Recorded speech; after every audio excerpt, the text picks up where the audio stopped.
আসসালামু আলাইকুম এভরিওয়ান, কেমন আছেন সবাই? আজকে আমি নিয়ে এসেছি আরেকটা রেসিপি। তোমার আজকের রেসিপি হলো আলু বেগুন দিয়ে মলা মাছের চচ্চড়ি। তো চলুন দেখে নিই। তো দেখুন, আমি এখানে বেগুন আগে থেকে কেটে ধুয়ে রেখেছিলাম। অবশ্যই বেগুনটা কেটে পানিতে ভিজিয়ে রাখবেন সামান্য পরিমাণ লবণ দিয়ে, তাহলে বেগুনগুলো কালো হয়ে যাবে না।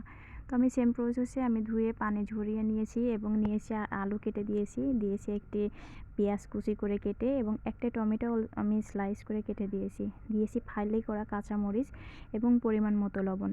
দিয়েছি জিরা গুঁড়া, ধনিয়া গুঁড়া এবং দিচ্ছি একটু গোলমরিচের গুঁড়া। আমি কিন্তু প্রায় রেসিপিতে গোলমরিচের গুঁড়োটা ইউজ করি, কারণ এটা খুবই হেলদি। আপনারা চাইলে ইউজ করতে পারেন, না চাইলে নয়।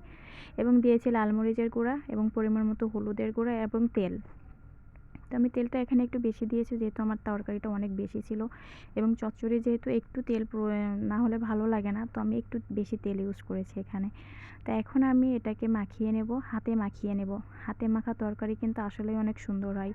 এবং আমি মাখিয়ে নিচ্ছি, আর অন্যদিকে আমি মলা মাছটি তেলে রেখেছিলাম, শুকনা মাছটি তেলে রেখেছিলাম প্যানে। তো টালা মাছটি তেলে ধুয়ে রেখেছিলাম। এখন আমি মাছগুলো একে একে দিয়ে দেব। দিয়ে দেখুন, আমি আবারও একটু মিক্স করে নিচ্ছি।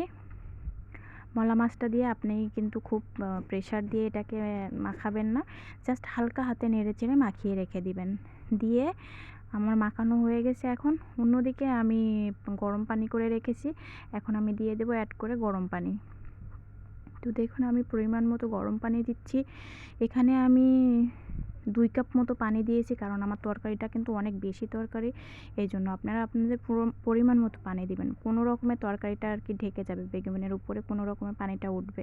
তো দেখুন, আমি ঢেকে দিয়েছিলাম, দিয়ে 7 মিনিট পরে আমি ফিরে আসছি। এসে দেখেন এই পর্যায়ে আমার তরকারিটা মাশাআল্লাহ এরকম।